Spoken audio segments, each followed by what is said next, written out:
So I believe we should be live now. Anyway, hello everybody, welcome to today's live stream. This one was kind of a little bit sort of unplanned, but hopefully we'll make a fun stream. So, first of all, I'd like to go ahead and welcome everyone here in the chat.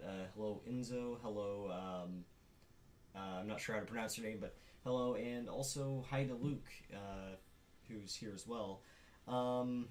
Thank you guys all for joining, and we're already up to 4 people, so that's not too bad. I guess a lot of people are interested in seeing this Xbox motherboard. With that said, this here is the motherboard we're going to be taking a look at today.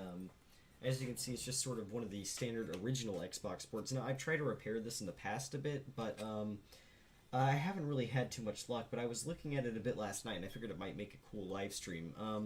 So we're going to take a look at this. We're probably going to clean it up. We're probably just going to do a bit of messing around with it, and hopefully we might be able to get it working.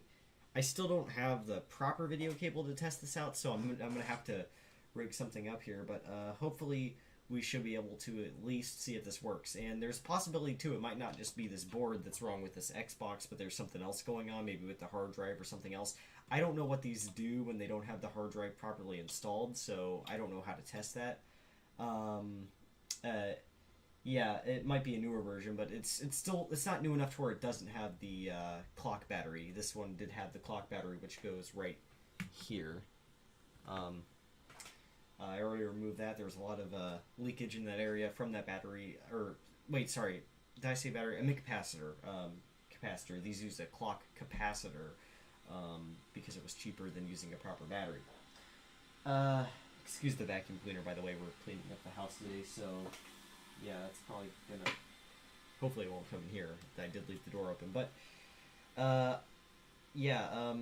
hopefully we can just take a look around in here and just clean this all up and maybe remove and reinstall some of these capacitors so I can clean up some of the flux and stuff under them in case that might be shorting something out. I've also found some weird grime, some weird buildup or something like that across some of the chip legs here. I cleaned that off last night, but there's some more of it on there that I want to take a look at. Luke, I don't know exactly. We can see that hopefully later when we plug this in and test it. But anyway, I'm going to go switch around the camera a bit here because we're going to be working over here in this little soldering desk thing that I've set up out of my old table that I used for YouTube stuff several months ago. But, also, by the way, this here is my new kitten that's been sitting on my lap, so if anyone likes cats, there's a cute little kitten. He's kind of annoying, so I'm probably going to throw him out there eventually, but, yeah. Anyway, I'm going to put you on the floor. And we're going to get the camera moved around. Also, something I experimented a bit with it last night, but I think I'm going to try to maybe possibly use the magnifier app on my phone since I don't have a proper microscope yet. It's actually pretty good. It was a lot better than what I was expecting for basically just a digital zoom on, a small image sensor. And I was actually able to see like a lot of detail on this board that you can't just see with your eyes without any kind of proper magnification. So I wasn't originally going to use this because I wasn't able to get it. I didn't know how I was going to mount it to something so I could stick the board under it. But then I remembered about this. I could probably stick it in some of these clips. So we're going to do that. And then I think you can actually use OBS to stream your phone screen to YouTube. So maybe we can use that and get some cool microscope views. So yeah, with that said, I'm going to get this camera put on the tripod. I already installed the quick release on it, so that shouldn't be too difficult. So, yeah. And we're going to get this all set up. Oh, also, I don't really need these anymore because, yeah, hopefully the audio's working. Okay, everything's good. I just want to make sure. Okay, I'm going to move this chair out the way. I'm gonna go move this kitten out too.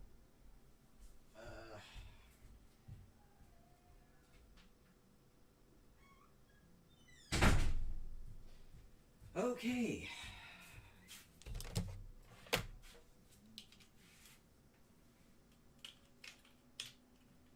Yeah, it's kind of a mess in here. Excuse that. Oh, this is in wrong.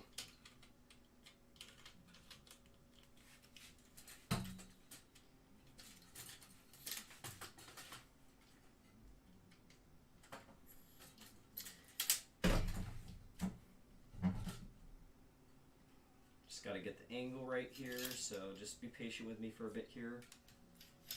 Oh, I guess this is stopping it from going down.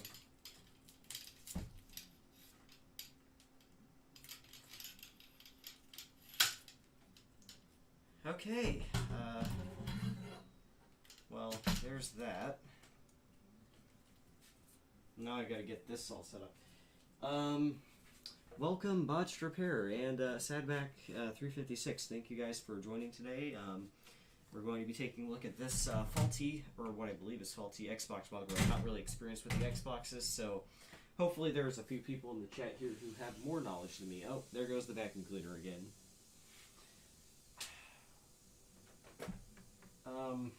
Now I have to figure out where I'm going to plug this phone in, because for some reason one of my USB ports in the front of this PC case is not working, or it's not plugged in. That was loud, or something to that effect, so I'm going to get that all worked out. Okay, that's not my Apple cable. Shoot, I just had a lightning cable. Oh, here it is. Okay, here, I found one. I hope this works, because otherwise I'm going to have to route this phone through the back of my PC. Oh. Nothing. Okay, well. Sorry if this takes a bit here. Oh, hello, Dave. Welcome to the stream. Thanks for stopping by. Now I have to figure out what I want to unplug to plug this in. I don't really want to unplug anything, but I guess we'll do the RGB lighting. I don't need the RGB lighting to do this.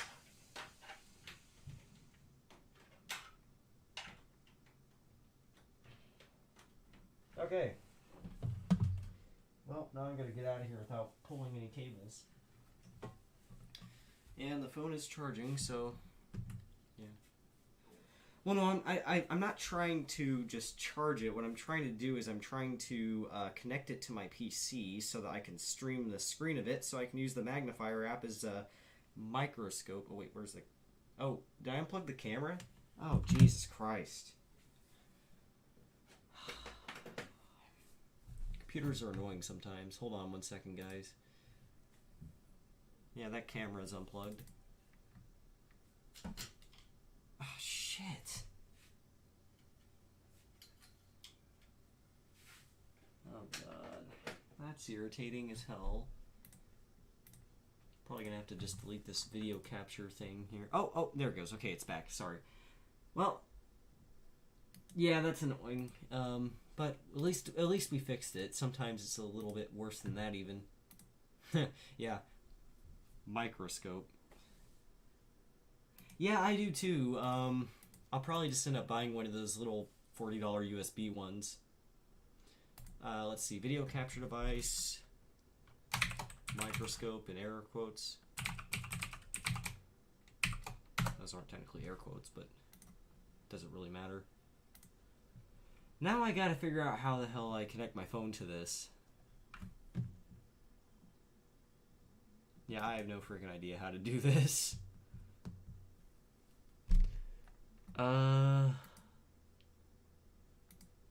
Okay.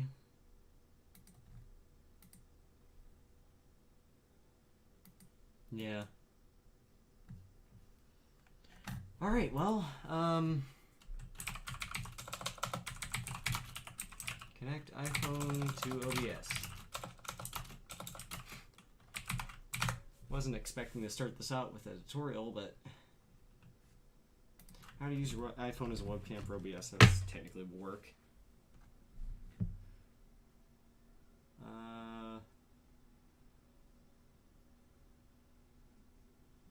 Oh shit, I don't have to download anything, do I? Ah, shit.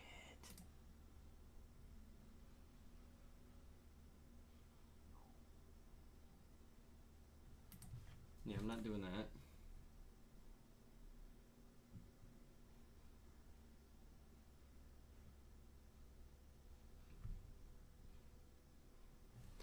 Yeah, well, it's kind of shitty I have to do that because I don't have a Mac right now. I'm using PC.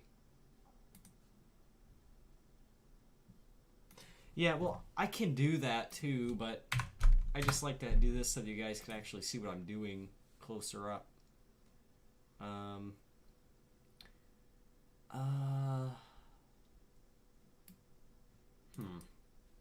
Well, don't want to waste too much time doing this, but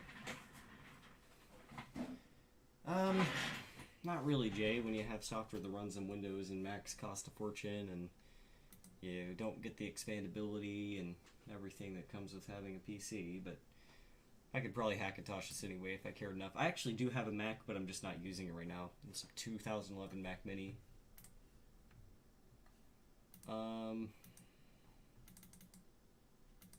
Well, shit.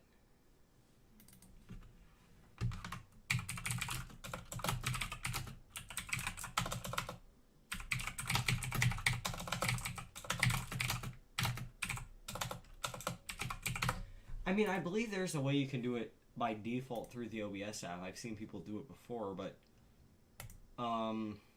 here we go. This might work.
Oh, maybe you have to unlock it. I don't know.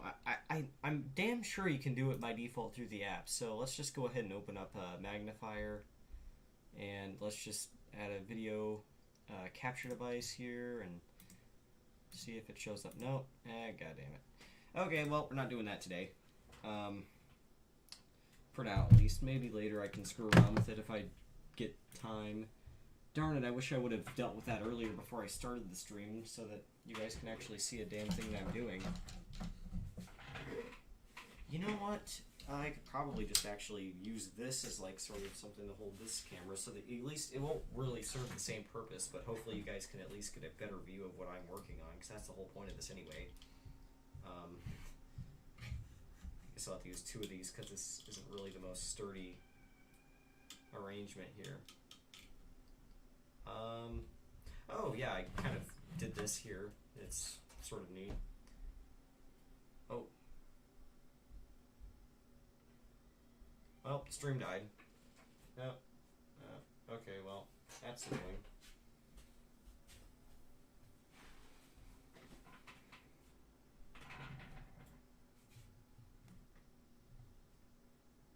What the hell is going on with the stream?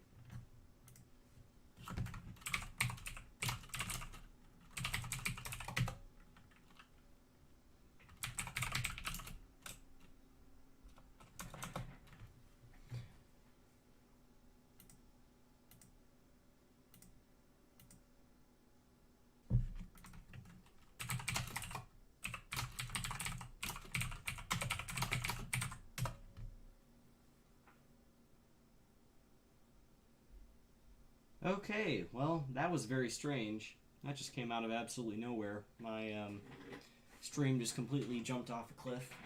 The bitrate was like going up and down all over the place from like 2,000 to like 0. So my apologies there, but hopefully that's all it will do. Knowing my luck with live streaming, it won't. Or it will do more shit probably, so... you guys will probably just have to be patient with me today. Anyway, so hopefully this is a better view. You can see my beautiful logo I painted that's already getting scratched up here on this work mat. This is the motherboard, and wow, that's not really zoomed in at all. So, let me see if I can get it to focus a bit closer up here. Oh, okay, that's not horrible. It's still not as cool as the magnifying thing would have looked like, but I guess you can't have everything. I guess I could pull a total amateur move and just first let me angle this mic here. I guess I could pull a total amateur move and just put the phone right under the webcam, but focus, this stupid trash. There we go.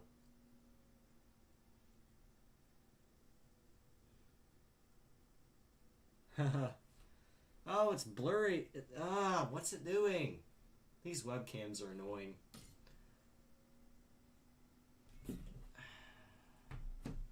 It was focused there for a second, but then it... Okay, we're doing manual focus, guys. Screw this.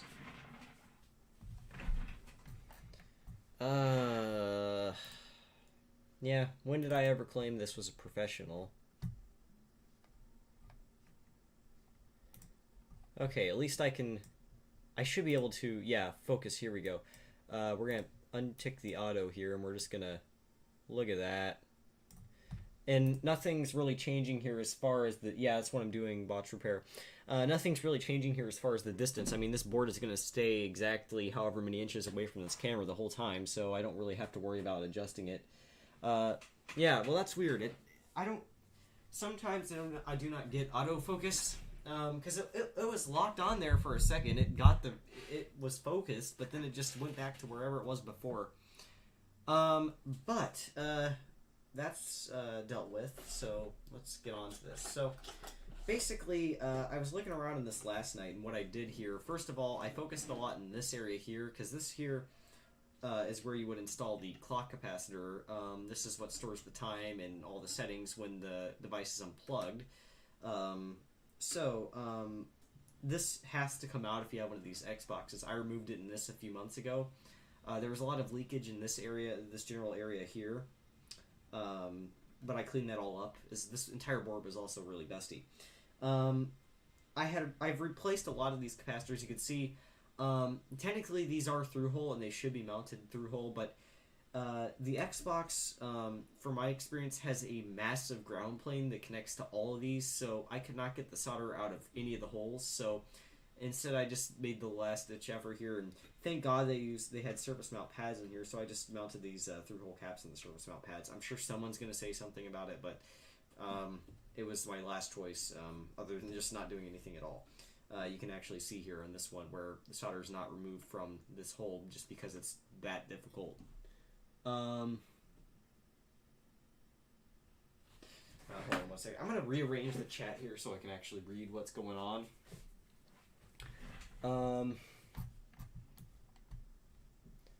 I think I'm going to swap OBS over to this monitor and then do that. Pop out chat. There we go. All right. Well, I'm going to mount this on this side of the thing and do that. All right. Well, let's see.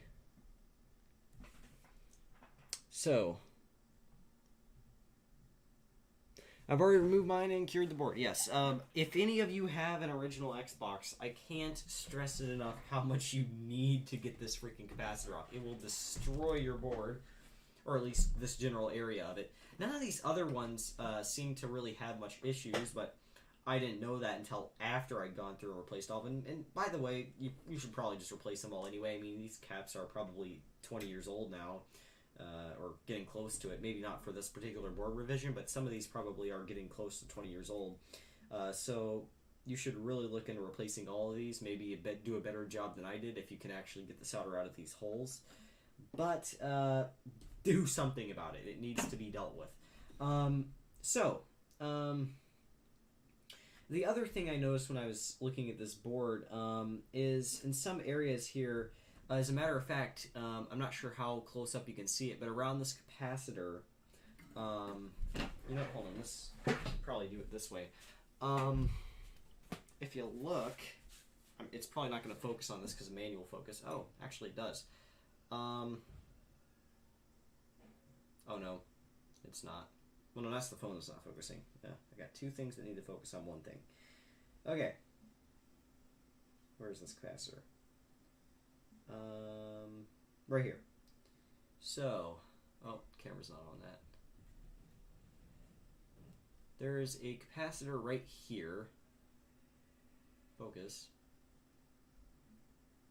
Might be too close to the... Yeah. Oh, it's getting there. You know what? This is stupid. I'll just move the damn board. But basically, there's like this white crap here on some of these pins here, and this entire, it was either this chip or some chip, but there was like white stuff across all of these pins here, or legs, or whatever you want to call it.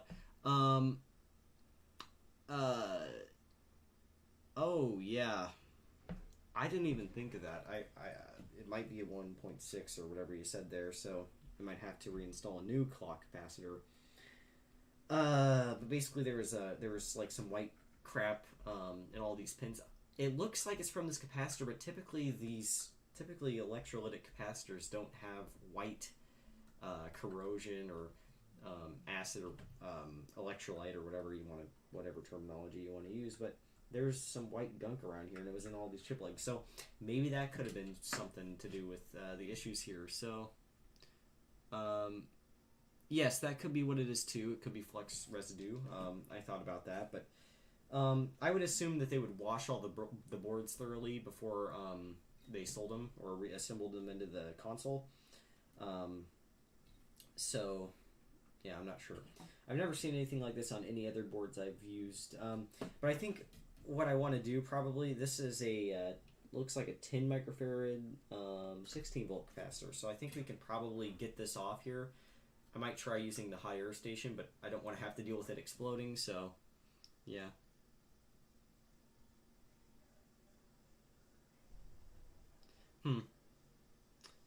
Yeah, it probably is unconductive, but you know what? This capacitor I should probably replace anyway. So I'm going to replace this. First I'm going to check and see if I have the value to replace this, because that would really suck ass. But yeah, we're going to get this off. We're going to see what's under it. There's a lot of other flux residue from me doing the recapping on here that I want to get off. Some other crap on here. You know, you can really see it around that voltage regulator too. It doesn't really look like flux residue though. But I don't see what else it would be able to be. Huh. I guess it could be actually. Maybe so. But boy, they sure did a pretty bad job cleaning this off.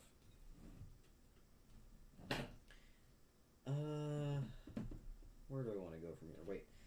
So, yeah.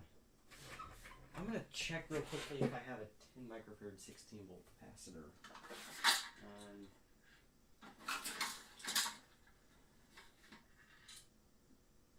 Well, I have a 10 microfarad 25 in it, so that's fine.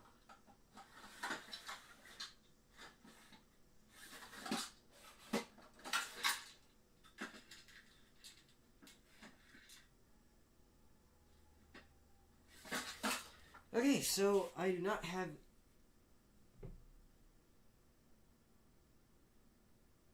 You have no clean flux.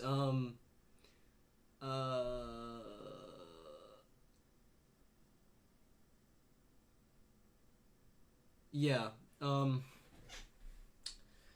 it's probably some kind of flux, I would imagine. But the way I look at it either way is that this capacitor, this is 20 years old, it's a surface mount capacitor, and I would much rather have a new one in its place than to keep this on the board. So I'm going to remove this, and I'm going to replace it with this 10 microfarad 25 volt capacitor. This is a 10 microfarad 16 volt, I believe. Yep. Yeah. I think that's 10 microfarad 16 volt. I hope it is, because, yeah.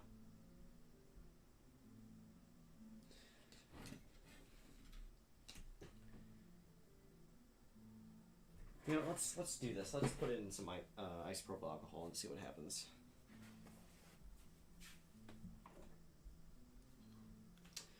I don't have any Q-tips down here. I'm gonna have to run and grab some Q-tips. Hold on, guys. I'll be right back. I'm gonna put on the be right back screw real quick.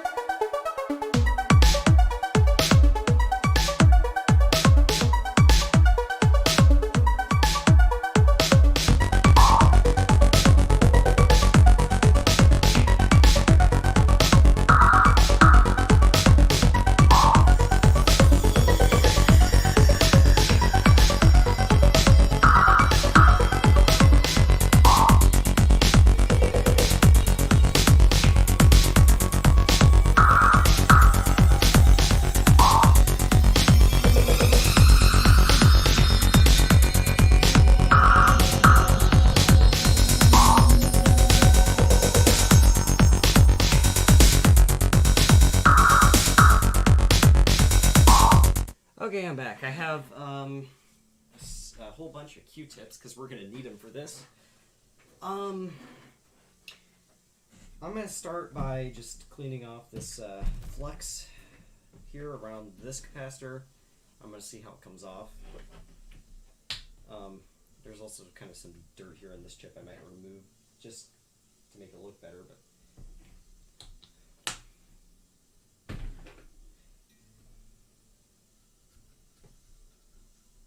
Yeah, that came right off. So it's probably just that flux. I'll clean around this chip here. I believe this chip too, I think this, I forget exactly what it does, but I do believe this has something to do with the clock circuitry and the parameter RAM or whatever they call it on this.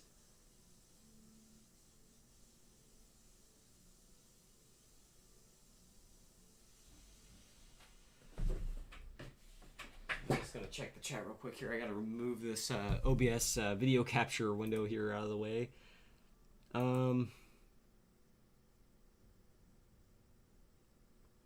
Use a heat shield near that Samsung chip. Don't worry, I'm not going to be using the hot air station. I'm just going to try to do it with the soldering iron if I can, because yeah, NVIDIA chip is the South Bridge. Yes, that's what it was called. I remember now. Yeah, I don't want to kill the RAM, so yeah. Again, I should just clarify, just a quick disclaimer here before I start doing anything. I'm not a professional. I'm not Steve or Bruce from Mac84 or Brink's Creations, so I am not a professional solderer. I am not the best, I would say. I'm just going to do what works for me, and I recommend maybe not doing some of the things I do, probably. So just, yeah.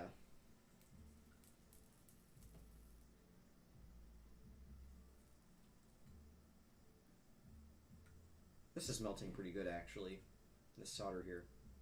Usually on a lot of the boards I recap that have this kind of capacitor, older ones that leak more often, like on Macs, all this is going to be all corroded from the electrolyte leaking onto the motherboard. And I'm also going to go ahead and grab a fan because I do not want to inhale any more flux smoke here. I don't have to worry about lead. I'm using lead-free solder. I know people are probably going to freak out about it, but I've actually found that I didn't even know it was lead-free until I actually read the label on it, so it's actually pretty good solder, so yeah. I'm going to tuck this fan in here so that I can just not die of lung cancer before the age of 30.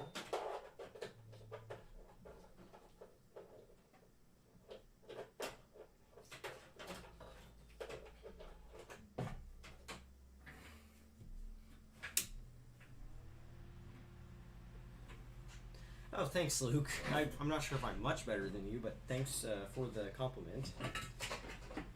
Oh yeah, also, these tweezers, by the way. These tweezers fell into my shelf.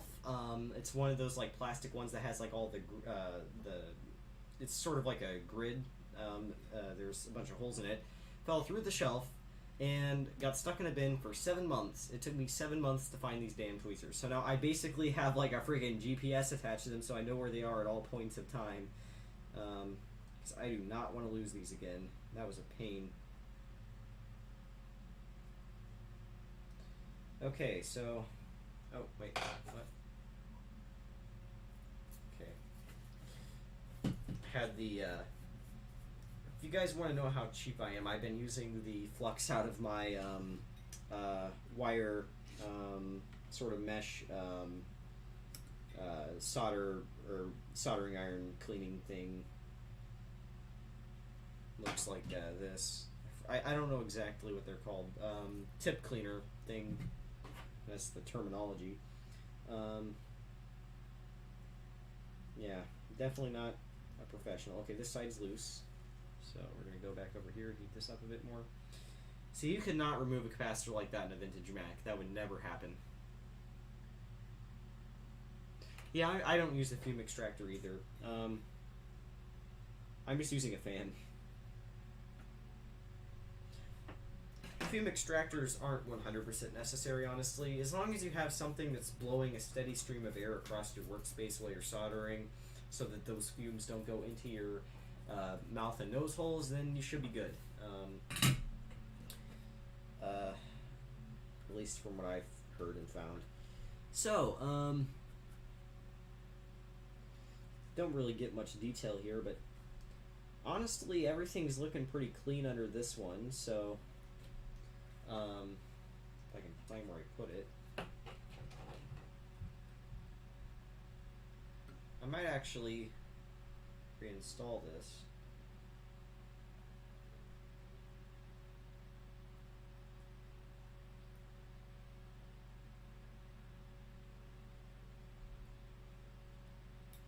For the time being, at least.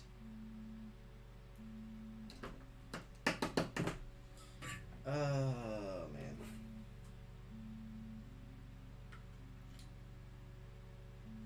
I'm sure someone's probably like, geez, this guy is like the dumbest idiot in the face of the planet right now from my soldering and repair skills here, but I can promise there are unfortunately people who are worse than me somehow.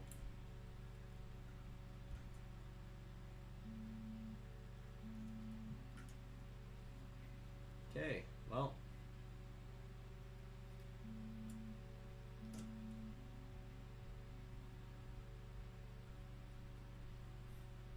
These passive components over here too make this about a bazillion times harder.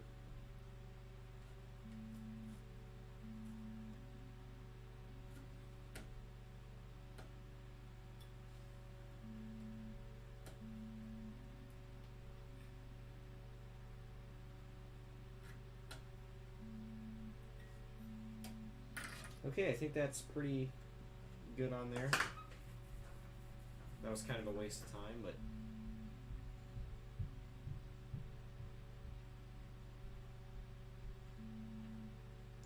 What was the result of giving the board power? Well, basically, everything looked functional, except there was no video output, and, yeah. The lights all came on, the CD drive would eject and do all of its things, which isn't really that special. It just needs power to do that, but I just got no video output or anything like that. It looked like the monitor was detecting a signal. It was just black. There was nothing to it, really. Wow. That one spot of the board there I cleaned looks like super clean, and everything else is like super ugly right now.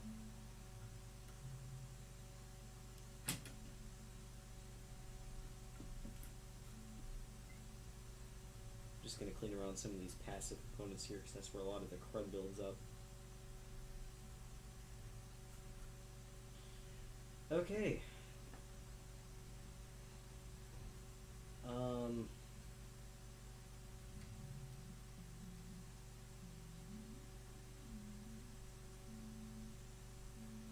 Yeah. Yeah, that could be the case.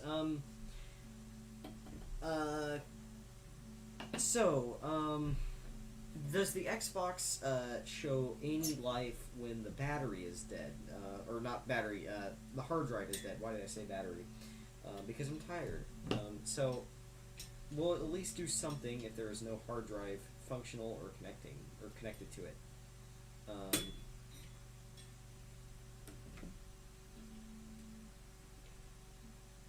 Yes, okay, that's good. Okay, well, what I'm trying to do right now is I'm going to try to lift this heatsink off this video, or I believe this is the GPU because Luke said that this revision doesn't have a fan on the GPU, and I'm assuming process of elimination that this is going to be the CPU if this doesn't have a fan on it. So this here I believe is the GPU, so we're just going to lift this heatsink up and we're just going to see if there's any bent pins maybe or anything like that. I'm not very knowledgeable on these Xbox systems, if you can't already notice. I have like no idea what I'm talking about, so you guys are just gonna have to sort of help me troubleshoot this a bit. Okay, so that's it. That's the heatsink. Okay, so this is mounted to the board directly. Not really much I can really do to look at that any closer or anything like that. The CPU looks like it's... How does this come off? Oh, it just unclips like so. Or not.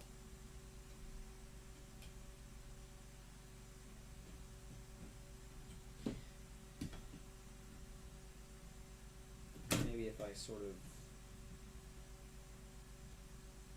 pry that.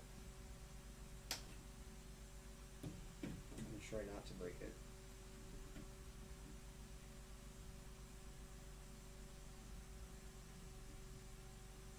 Okay, CPU clip is off. This one doesn't want to lift up as easily. It's probably mounted somewhere.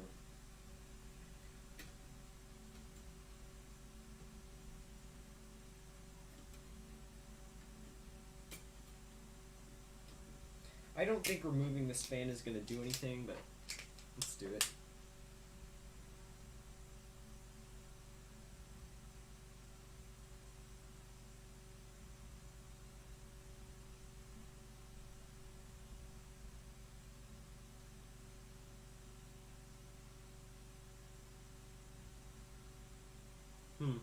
Yeah, it could just be some old thermal paste.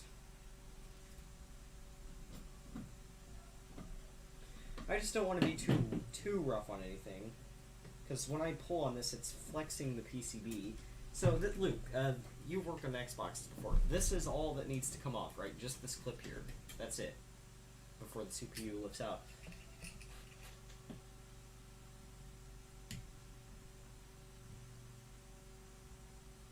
Yeah, it is very sticky. I'm just going to carefully pry upwards. Yeah, I feel like it's lifting a little bit.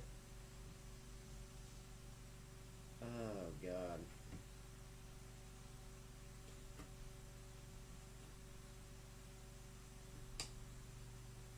Damn, what is this thing attached with? Super glue? Is this like a thread locking thermal paste or some crazy shit like that?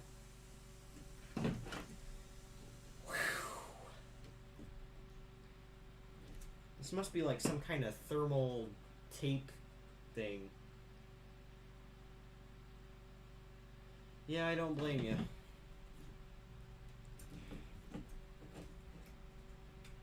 Twist, don't pry, okay. I feel like it's moving around, but it's not coming up.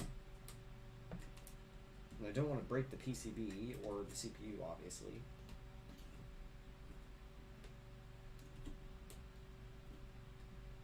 You know what? Honestly, it's not worth it. I don't want to risk damaging this thing even more than I probably already have, so I'm just going to clip the CPU heatsink back on. I'm probably going to need new thermal paste for this, so we'll just leave that off for the time being. It gives us a better view of the board anyway. What else can we screw around with?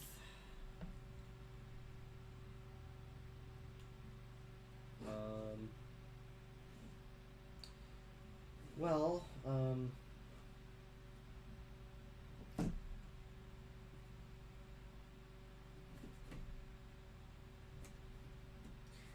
this here, Is the camera in focus?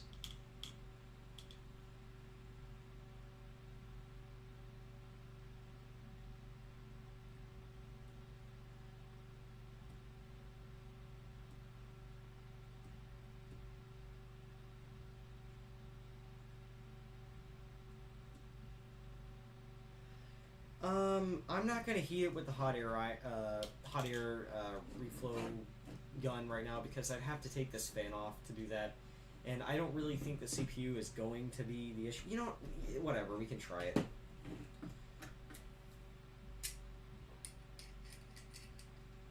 Hot air gun, yeah. Technically, the proper terminology is a rework station or a hot air rework station, but I guess it means the same damn thing. It doesn't really matter. I know what you guys are talking about. And that's more of a general term, too, for the entire unit rather than just the gun, so, yeah. So, this should get the fan off. Wow, I'm glad we took that off. Look at those blades. That might not be in focus because I forgot we're on manual focus, but,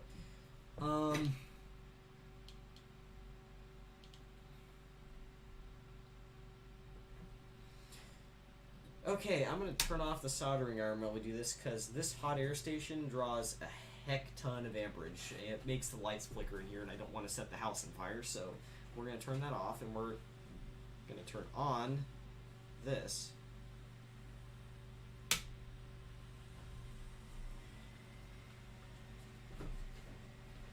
I only have it on 212 degrees Celsius right now, so it's not going to be too terribly hot. Oh, there go the lights, they're flickering. I also worry too about how the webcam is, if it's going to get in the way or not, so I'm going to sort of push this back and adjust the focus, of course.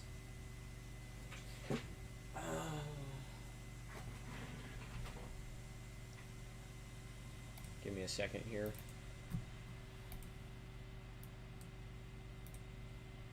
Where's the...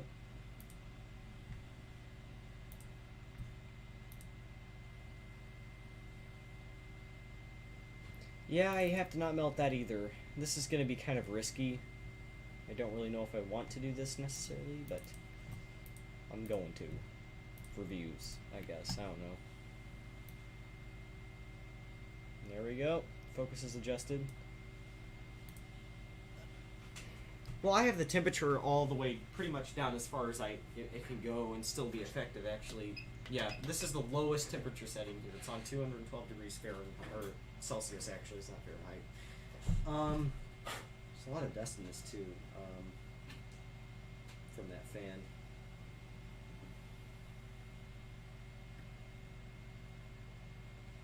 Anything near a fan is going to have lots of dust on it. And you should have seen this motherboard before I cleaned it off.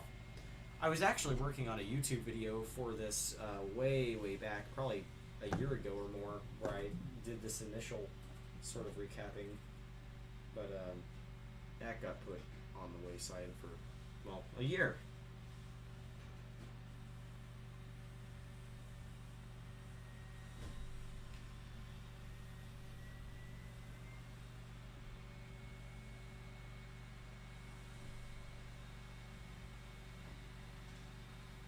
I don't really have the air all the way cranked up, and it's also at a really low temperature, so hopefully this will just be enough to sort of do it. Because you guys want me to take this off, so...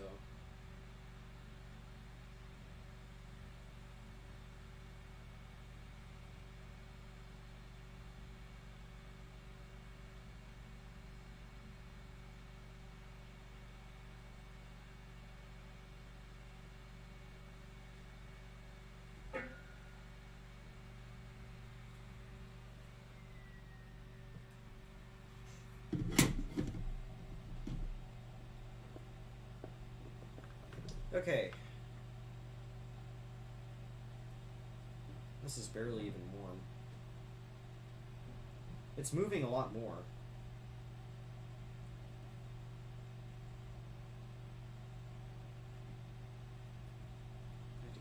stupid ass clip off again.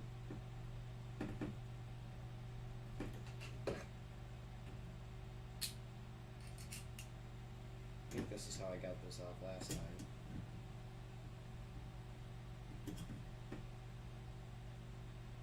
Oh, I can just,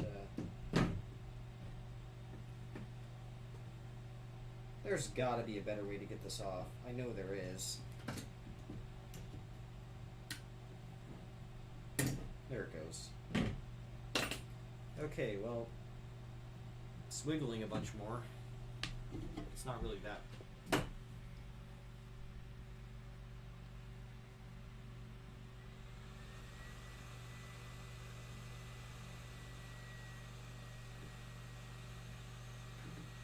Gonna try to focus it on the center where the thermal paste probably is. Oh, don't do it near the middle. Okay, well.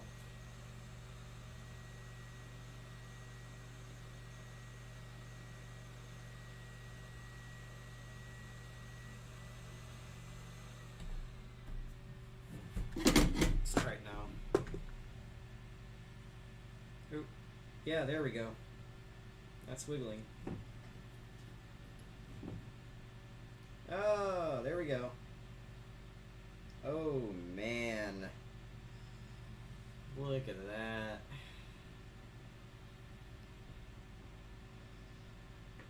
Wow.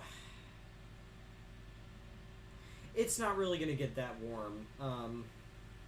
This doesn't feel too terribly warm even. Like, I can hold this with my hand and it's fine. So, the chip is probably going to get warmer than it is get by this hot air gun during normal operation anyway, so I'm not really too worried about it.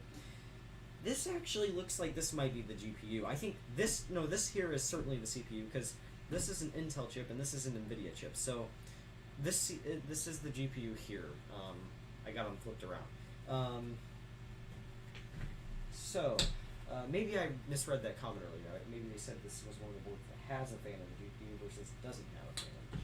But doesn't neither of them have a fan on them now. And this thermal paste is awful. It's not even coming off at all.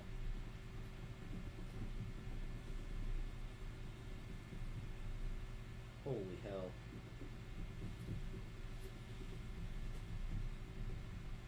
This is horrible. This stuff is the worst thermal paste I think I've ever seen.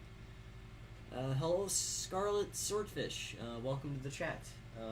We are currently dealing with some absolutely awful thermal paste. This stuff is literally like the consistency of like bubblegum. That's what it reminds me of. It's that exact same sort of texture. It's awful. I don't think I've seen worse thermal paste ever than this. At least the other one had some kind of thermal pad on it. This one just has pink thermal paste that's both the color and the consistency of bubblegum. Oh man, I don't. You know what? Let's start with this heatsink. I'm just gonna grab a paper towel and just see if I can get it off that way.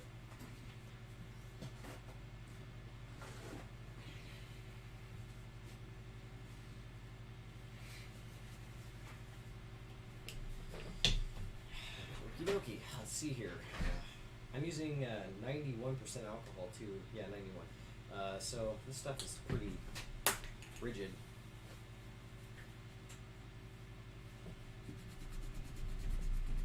Look at that. It's not even like it's not even doing a thing. Okay, maybe a little bit, but usually even dry, crusty thermal paste comes off easier than this crap. This is awful. Yeah. Well, this stuff, look, this is 91% alcohol, and there's not a bit of thermal paste on this. If we try it on here, it's mainly just mechanically scraping it off because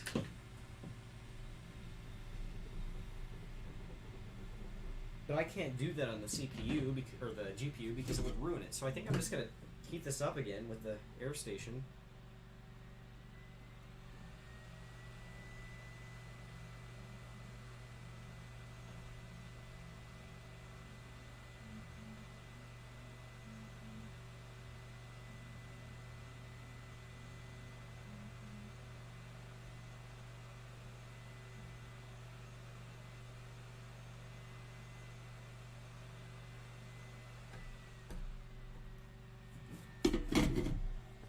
and we're gonna...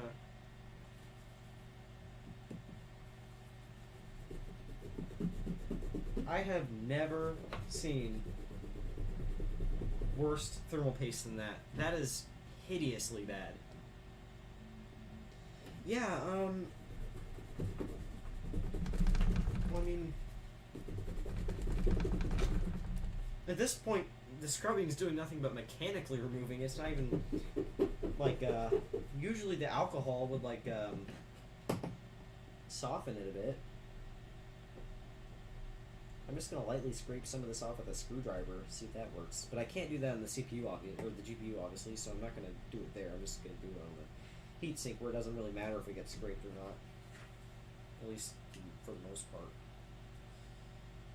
Oh my god, I can't believe this.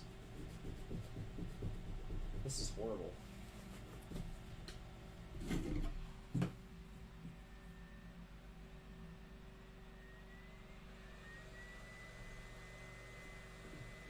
I'm gonna put the temperature up to like 300 maybe.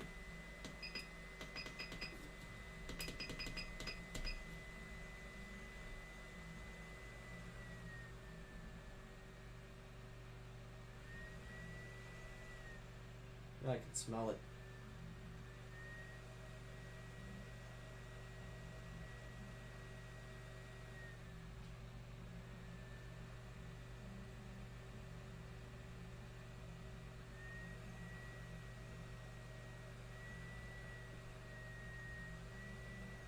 I don't want to get this too hot also because I'm on a plastic table here with a plastic work mat, and if I heat this up enough, this is going to conduct right through the middle and melt both of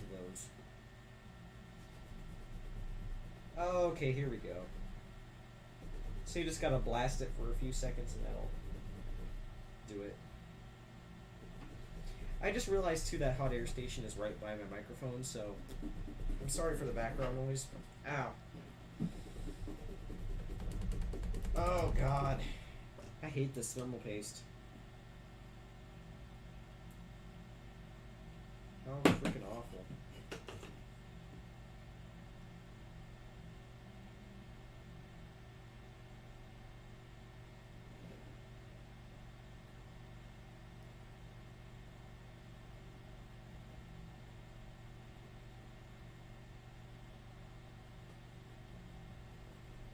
It's literally like someone stuck gum in here instead of thermal paste.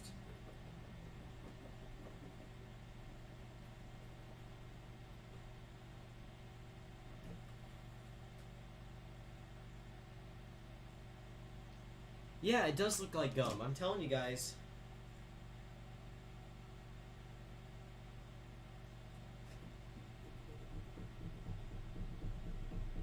Oh my god.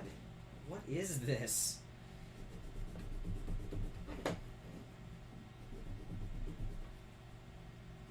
It's just smearing around.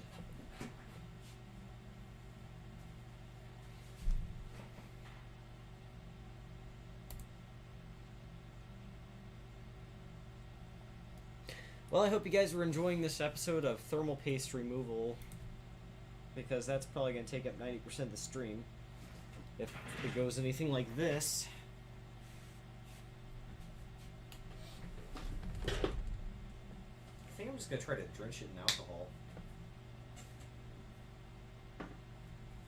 for a bit, maybe.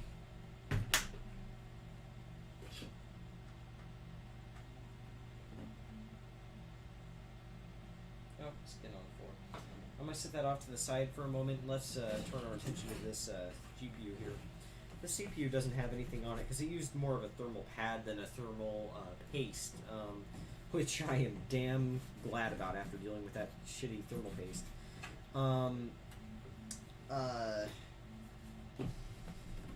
But look, it doesn't want to come off. Even heat didn't get its shit off.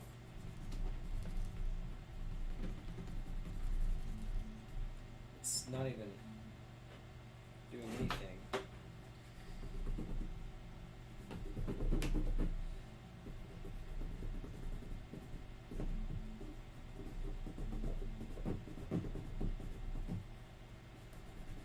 I've never encountered thermal paste this stubborn. here's my only option left. I'm gonna be right back. I'm gonna go grab something here real quick.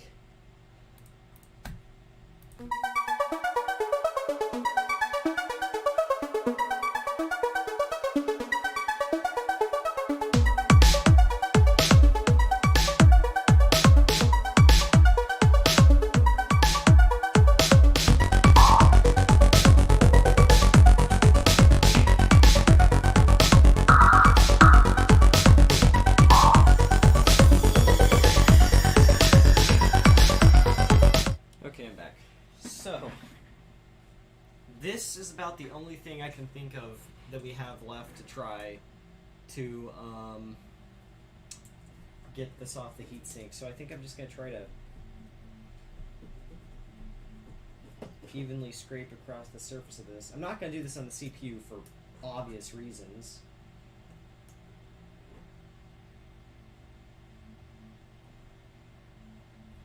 That's doing it, but of course this is because we're literally scraping it off with a razor blade. Now watch, it won't come off the razor blade. I think it's like someone used gum on this thing. Like, it's like they ran out of thermal paste and it's just like, oh, well, here's some bubble gum. Let's just slather that shit on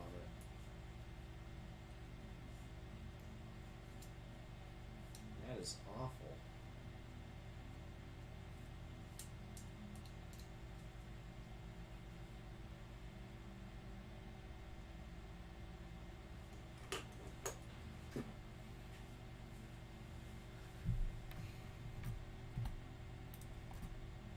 Yeah, that's exactly what I think happened. Because it's the perfect consistency, the perfect texture to be freaking bubblegum. And I just barely got it off the heatsink. There's still a little bit. Maybe now that we have the bulk of it off, we can just wipe the rest off. No?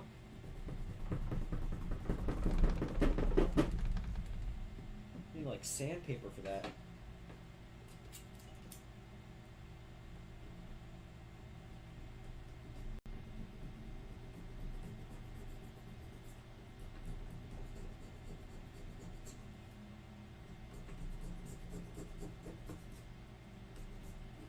Okay, well,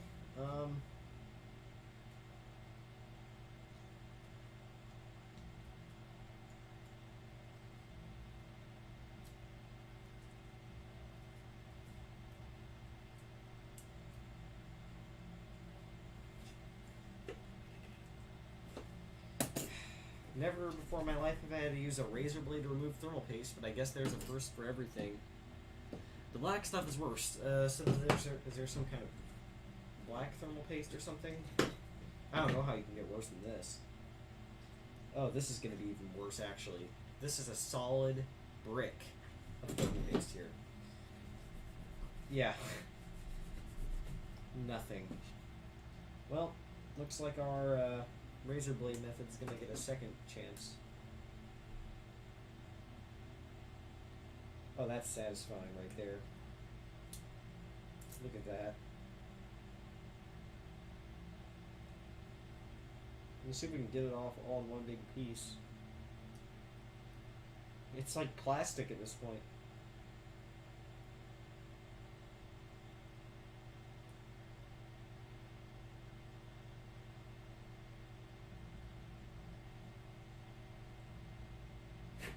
Holy shit. That is thermal paste. That's thermal paste. How?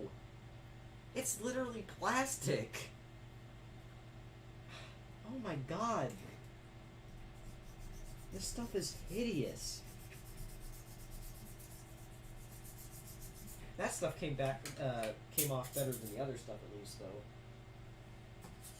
Yeah, that needs to be replaced. That, you know, I honestly wonder if that thermal paste maybe stopped working and fried the GPU. Yeah, exactly, Microsoft. What the hell? They're putting bubblegum on my freaking Xbox. But you know, at the same time, I could totally see some gamer dude, like, using bubblegum instead of thermal paste in a pinch, you know?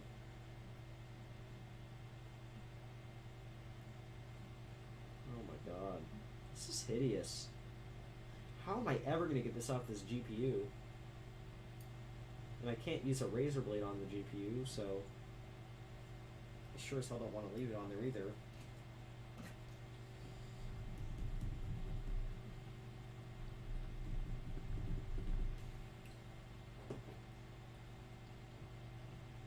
Maybe I can just rub this across the top, and this is going to scratch the chip. Any ideas, guys?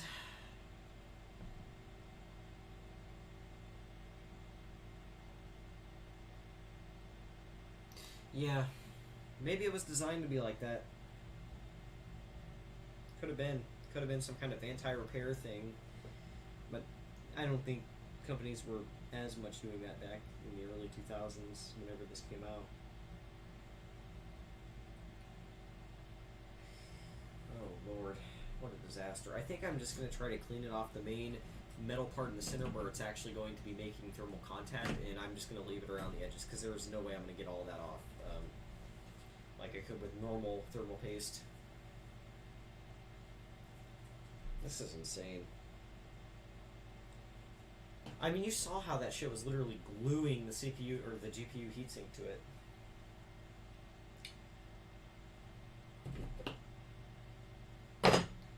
Wow.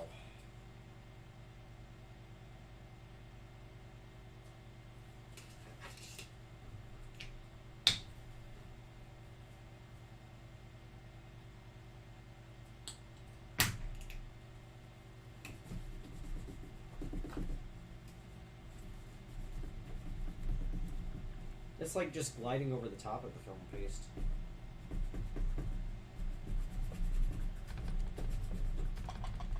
Oh, that is horrible.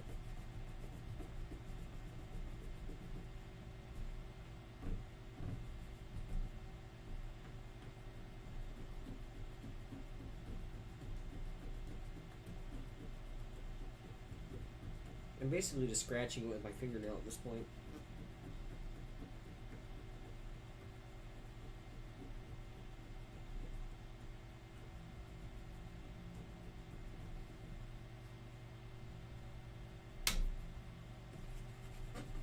Turn off the hot air for now.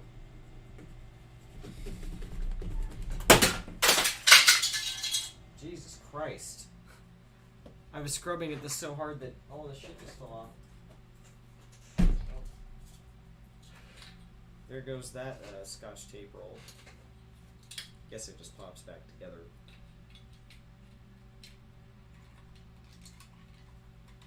Barely.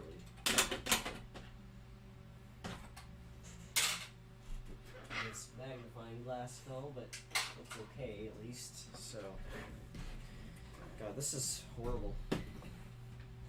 I mean, it's like it's literally like the consistency of like a plastic grocery bag or something, but thicker.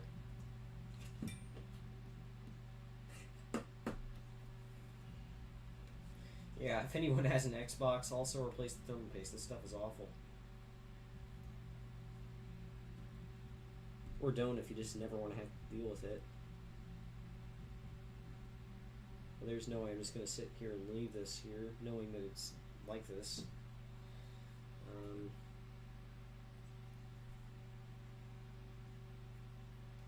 Oh my god. It's literally like freaking bubble gum, but it's thermal paste. Get off my Xbox.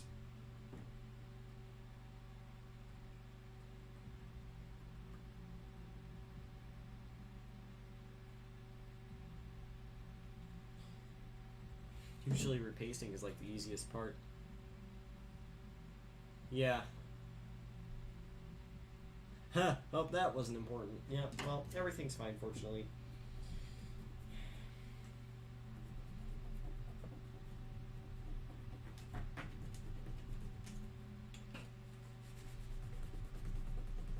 Did kind of land on my laser floppy drive disassembled on the floor. That's another project I'm working on.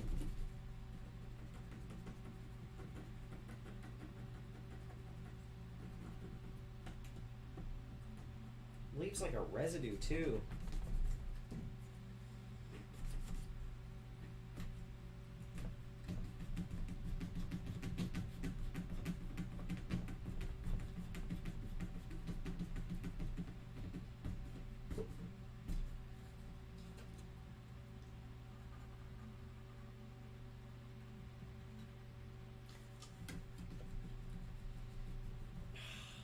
I hate this shit.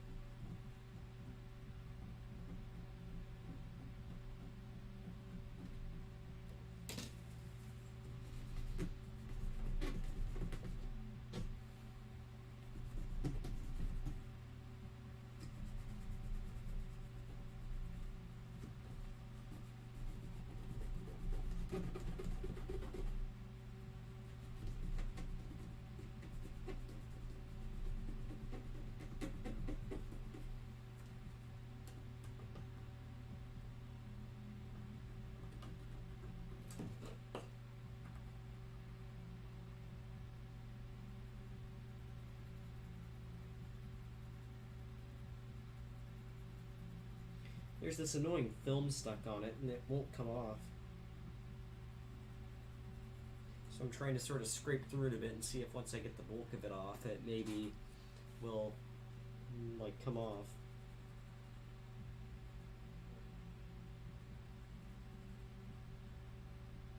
I don't want to scrape too hard and damage the surface of this chip.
It's like this clear film that was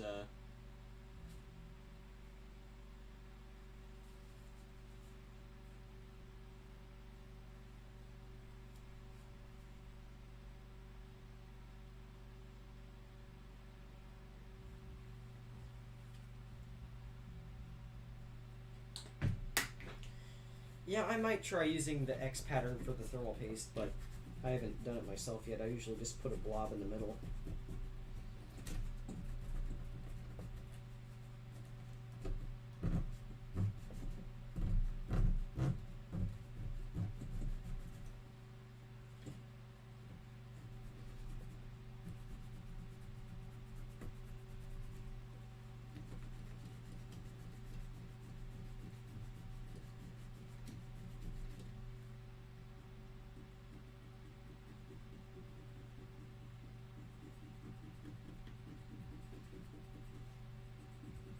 I would have never expected that it would have taken 30 minutes to get a thermal paste off a single chip.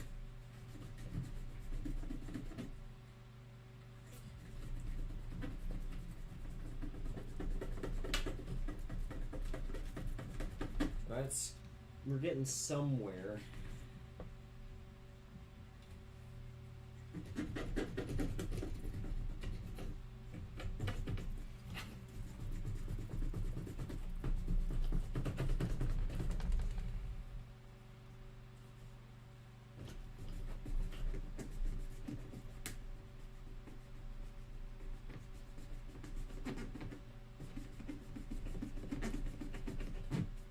Yeah, I have a feeling, a sneaking suspicion that Microsoft did that on purpose.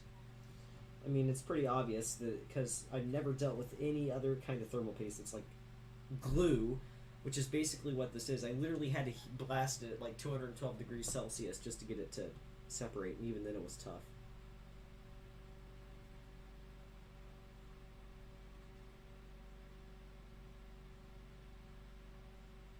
Oh my god. How hideous. Thank you, Microsoft. My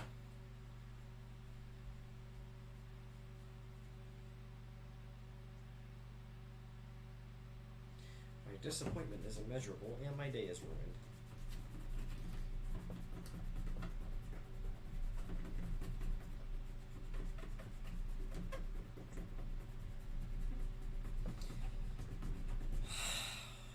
Should I just pull out the belt sander at this point?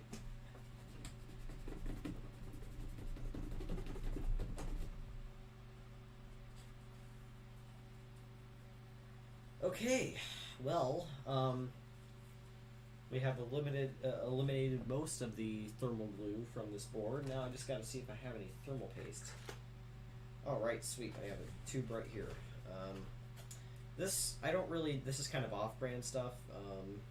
It's not probably the best in the world, but this is a Xbox from the early 2000s. I don't think it needs like some kind of $40 thermal paste on it.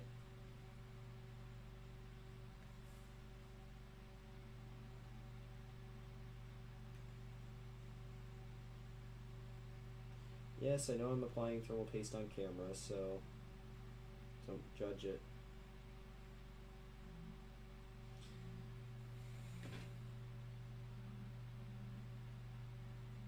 That was probably more than necessary, but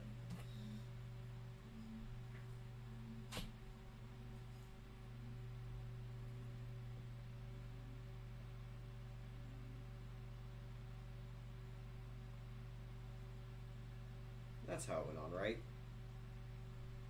You know what, let's just go ahead and install the fan first.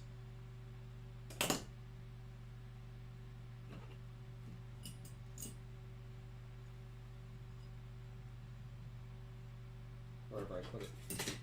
After we clean it, actually, I'm going to clean this fan first.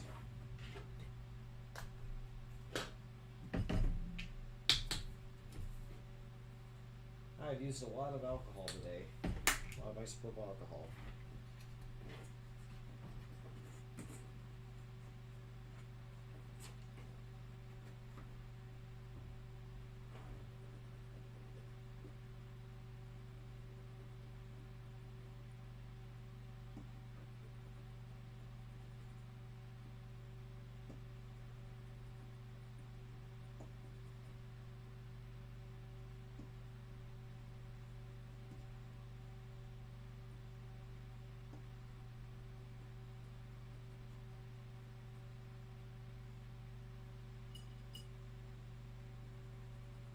Just gonna go through and clean all these blades out. What's weird too is all these on this side are clean. It's just on this side that they're dirty. And look at this Q-tip, by the way.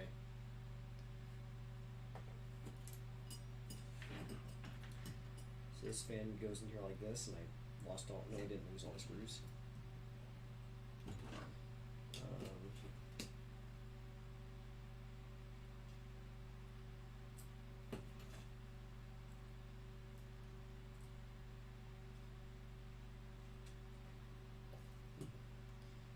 And there's one more right here.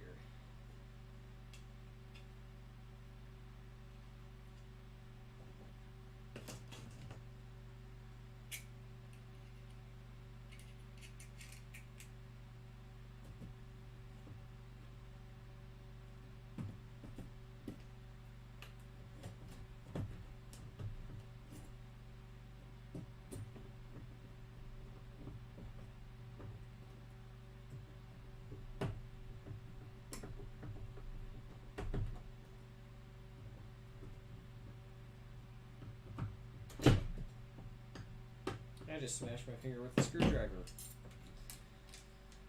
Oh boy. Okay, well, we have removed super glue from a GPU and heatsink. I can take that off my bucket list now.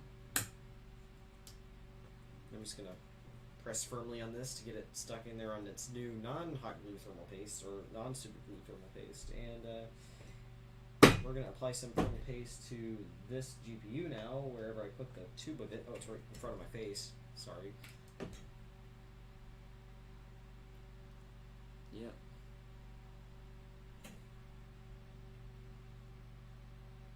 I'm I'm not going to apply it in the next pattern here because the chip die on this CPU is like super small that it would be pretty hard to actually do the X, and it probably wouldn't even work on that anyway, so we're just going to put a blob in the middle of that chip.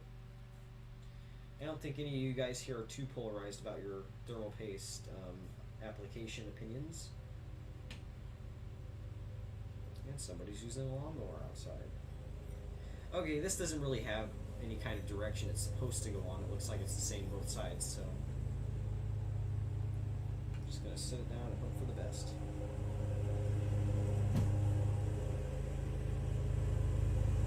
Somebody's using the lawnmower apparently. The thermal paste is kind of slick, it just sort of slides across, but I think that's pretty much everything, all thermal paste, so it doesn't really matter, it works.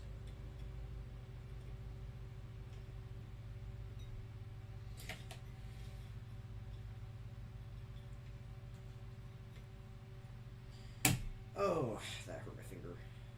Okay, I just gotta click the latch, and there we go. GPU or CPU and GPU reinstalled, and I'm never looking at this again, ever. Not once. I'm gonna throw this awful, freaking, evil, devilish shit in the trash now.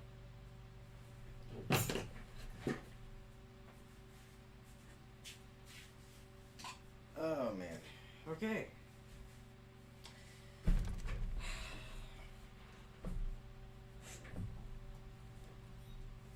So, I think we've done some things to this board. This is going to require a lot more looks, so maybe that'll be for a future live stream or video potentially, but there's one more thing I want to talk about in today's live stream other than this monstrosity, hellish creation. And that is these right here. Let me grab them real quick. So, these here are Mac floppy disks with the UMax branding on them. Now, these were actually found in our grandmother's house, which has a lot of crap in it. You fill in the blanks. It's something you would see on a reality television show called Hoarders. But we found this pack of discs here, and this pack of discs. Oh, whoa, discs. Excuse that. And basically, these are both Mac discs branded UMax, and I'm guessing most likely these are going to be some kind of printer and scanning sort of software or something like that. Because first of all, no one in our family has ever owned any kind of UMax Super Mac or anything like that. And also because UMax made printers and scanners, I believe, or at least scanners, I'm pretty sure. Could also be some kind of, looks like it might even be, no, yeah, it's probably some kind of scanning software with Vista Scan. That or it's some kind of, some kind of software, but it's from 1996, UMax Technologies. These are Mac discs. It says, version 2.3 for the Mac right here. So, let's, get the camera moved again. And we're going to try these and see if they work on the Mac SC. The Mac SC might be too old for that, so if that fails, I'll put the Blue SCSI in the Mac LC, and we'll pull that down instead. But I prefer using the SE because it's like a bazillion times easier to set up. So, yeah, we'll do that real quick. I'm guessing it's not going to be any kind of terribly exciting software, but, I mean, Mac discs are kind of interesting. I kind of like Mac stuff, so let's see what's on these. And the cable's tangled around something.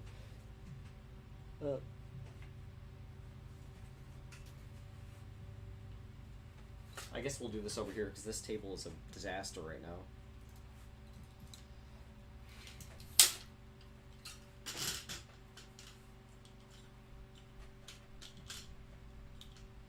Okay.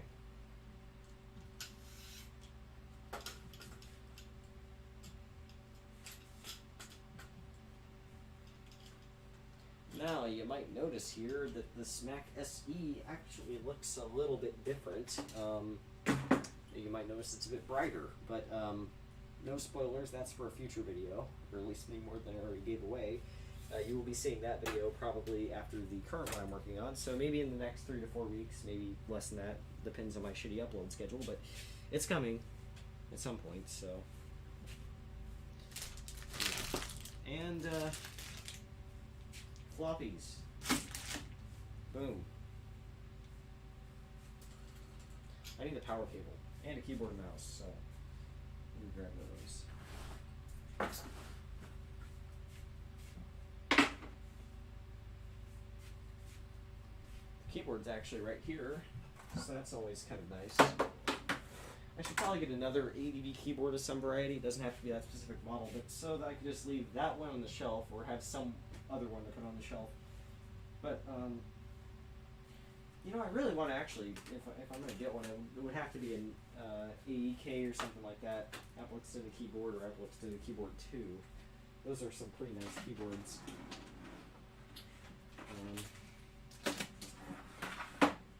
But this is also a pretty nice keyboard. This is actually the exact same key switch in a very similar style to the Apple Extended Keyboard, except this is like the non-extended version. This is just like the standard Macintosh version that would have come with this exact computer model or a Mac 2 or something like that. So this is pretty similar. This is actually the second ADB keyboard Apple made, I believe. Don't quote me on that, but I'm pretty sure this is the second one they made of this, the ADB design. Or standard, I guess. I don't know. It's starting to have a bit of flakiness in some of these connectors. One of the ADB connectors is a little flaky, so let's hope it doesn't give us any issues today on plugging it in backwards. It's not going to do us any good.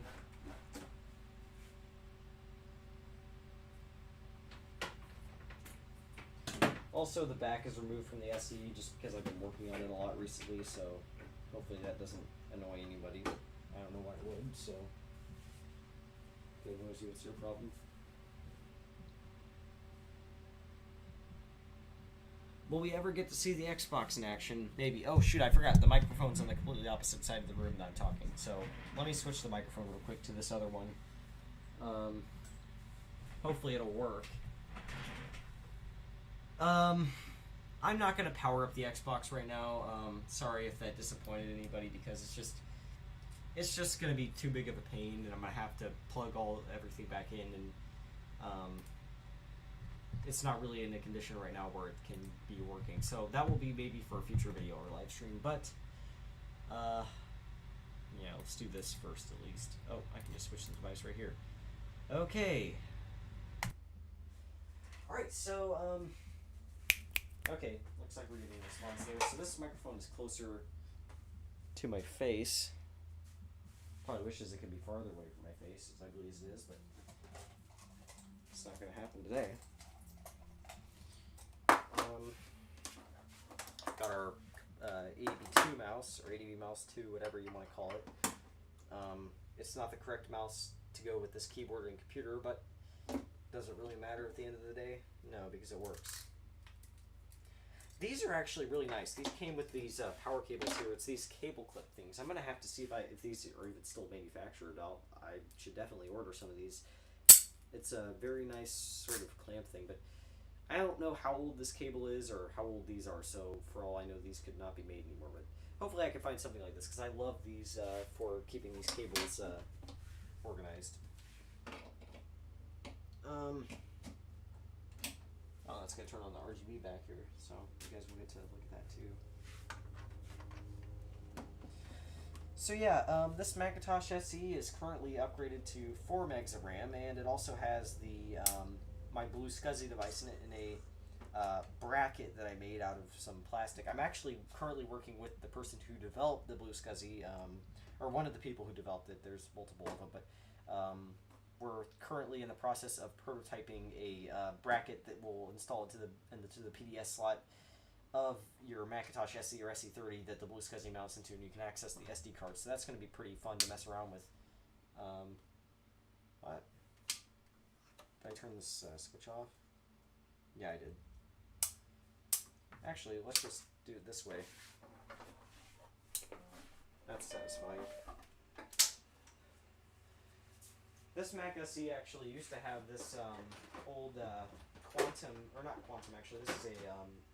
This is a Connor hard drive, I believe, 40 meg drive. But unfortunately, this died as well as everything on it that I had because I wasn't able to get it backed up because I just didn't have proper SCSI cable and everything else to do that, which was really disappointing. Maybe it still somewhat works, or I can get it working somehow, but disassembling and working on hard drives is a big pain, and it's kind of sketchy when you do. Most of the time it's not a permanent fix. But the computer's booting up off the blue SCSI right now, so it's a lot faster too because it's not spitting rust. Alright, so here it is. I've started copying some of my floppy disks over to here. And I've got a few games and stuff on here, so I'm just going to put up the mouse settings real quick because it's pretty slow. There we go.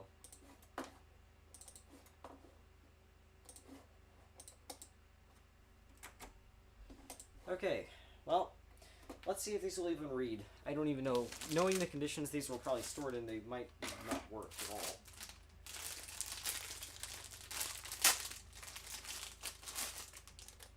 Let's start with this Vista Scan one. Let's see if it works. Okay, well, there we go. It's working. I'm going to assume this is some kind of... It says driver right here, so I'm guessing this is for some kind of scanner that UMAX probably made. Let's see what's on this. Looks like these are all something else. This is Magic Match. This is the second disc to this thing. So, let's read the README. Huh? What? That's weird.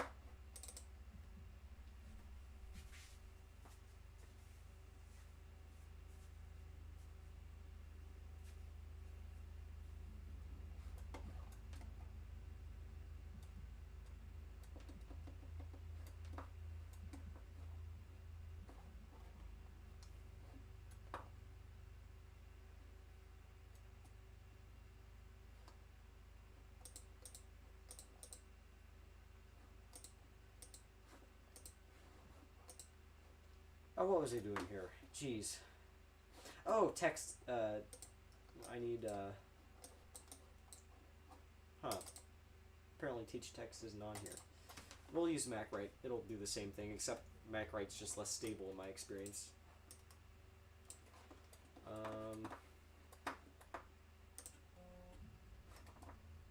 There we go. Let's see if it will open in here. Okay, well, yeah, this is some kind of, huh? Okay, the keyboard's working, it's just not the arrow key. Well, the arrow key's broken, that's great. Huh, none of them works out. I don't get that. Maybe it's just... Okay, well, looking through this just appears to be some kind of, disc for a scanner, I think. But the one that I think is going to be more interesting is this Magic Match thing. Oh, wait. Wow, I'm such an idiot. You guys can't even see the screen. Hold on.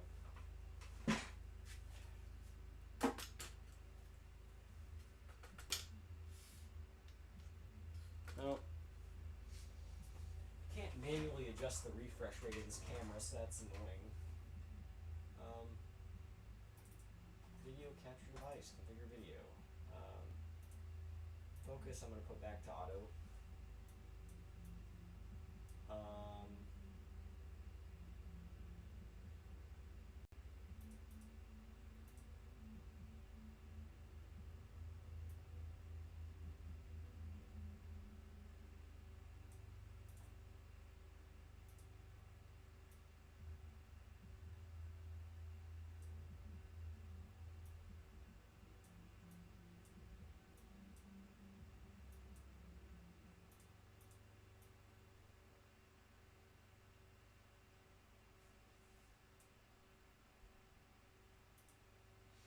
Okay, well, it's doing weird crap with the monitor or the CRT there, but that's expected. That's refresh rates for you.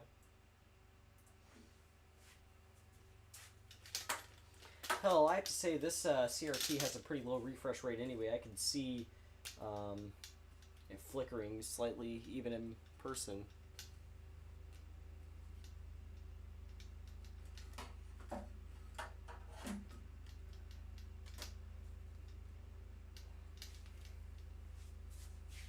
I apologize for that flashing there. There's nothing I can really do to control that other than if I had a camera with an adjustable refresh rate. So, if anyone's epileptic, then stop watching now, I guess.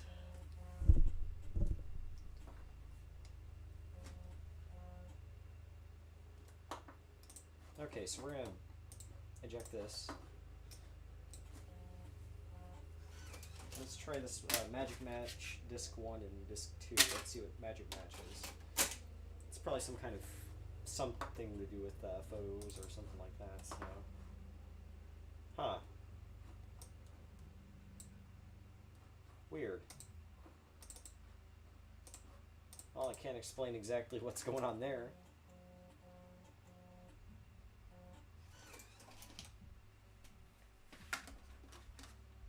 Where did I set the other pack of discs? There was a second one.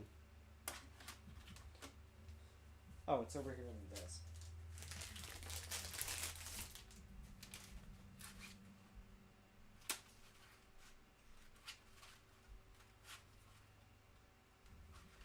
Page Manager 1.2, what's this? This looks interesting. Here's the disc.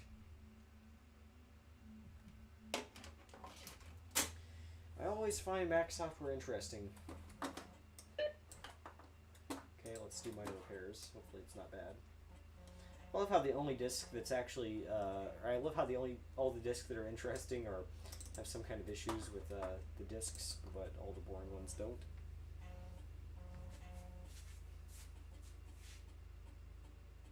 Yeah, CRTs are weird like that. And it kind of comes and goes too. Like right now it's not flickering at all, but now once it's, oh shit, it requires System 7. Okay, well, looks like we're not doing anything with that. I plan to, I actually, what's annoying is when I set up this blue SCSI, I have two 500 meg partitions on this hard drive. I have two 500 meg partitions on it. One of those I was going to have System 6.0.8 on, which is what you're seeing right here. And then the other one I was going to have System 7.0.1 or 7.5 or something like that on it. And the issue is one of these is showing up, but the other one isn't. I went into Lido, and I saw that the other disc was visible, but I couldn't get it mounted. And annoyingly, my Lido disc stopped working right after that, so I can't even use that anymore. And I've tried to copy it back over. It's just a pain in the ass, and I've been too lazy. So, oh, look, there's even like a piece of grass on this. Wow. Yeah. That's irritating, but I'll get it working eventually. I just need to sit down and actually mess around with it some more, which I don't have time for ever, so.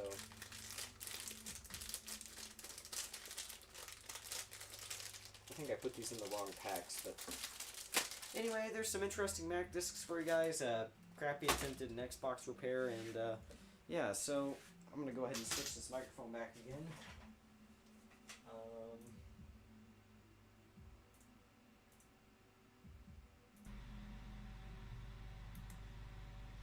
Okay, well, anyway, that's going to be it for today's stream. The contrast is really wackady right now because I was messing around with that. But anyway, hopefully this was somewhat enjoyable for you guys to watch, and hopefully you enjoyed watching me cuss out some annoying thermal paste. But yeah, that's pretty much going to be it for today. I'd like to go ahead and thank everybody who stopped by today for the stream. If anybody new here subscribed or anything like that, thanks a bunch for doing so. It's awesome. It helps out the channel. And thanks for giving me an, let's see, how long have we been doing this? thanks for giving me 2 hours and 2 minutes of your time to sit here and be an idiot. So, with that said, not much, Dave.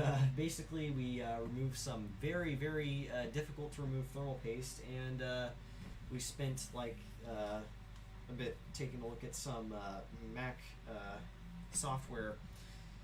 Nothing too interesting. Yeah, thermal paste from hell. That's what it is now. Basically, imagine the consistency of bubble gum, but slathered all over a CPU. That's basically what the thermal paste was. Like, I've seen difficult to remove thermal paste, but nothing compares to what was on those heat sinks and those CPU and GPU. Actually, it wasn't really on the CPU. It was just sort of like a thermal pad for that. But yeah, it was awful. I hate that thermal paste. I hate Microsoft for using that thermal paste. But yeah, thanks everyone for joining. Thanks Dave. Thanks SadMac356. Thanks XX420MC Player XX. Thanks Luke Davis and everyone else who stopped by. Botch Repair. And everyone else who I didn't mention. Thanks for watching today. And that said, just as this lawnmower comes by, I'm going to go ahead and wrap up today's stream. So see you guys all in the next one. Hopefully there will be a new video out on the channel in about a week or so. I actually just got this too, which is going to help a lot with that. This is a brand new camera here. It's a Lumix FZ80. It's got a killer zoom on it, but it came with a dead battery, so we're having to contact the warranty and get that replaced. But that's no big deal. It still works. I can plug it in for now, and I actually ordered a battery on Amazon. It's going to be coming tomorrow, actually, so I can actually finally start using this. I got an SD card so that I can shoot 4K with this. So that's going to be super fun to mess around with. Thank you guys for making this a justifiable purchase for me. And yeah, thanks for watching, and that's it for me today.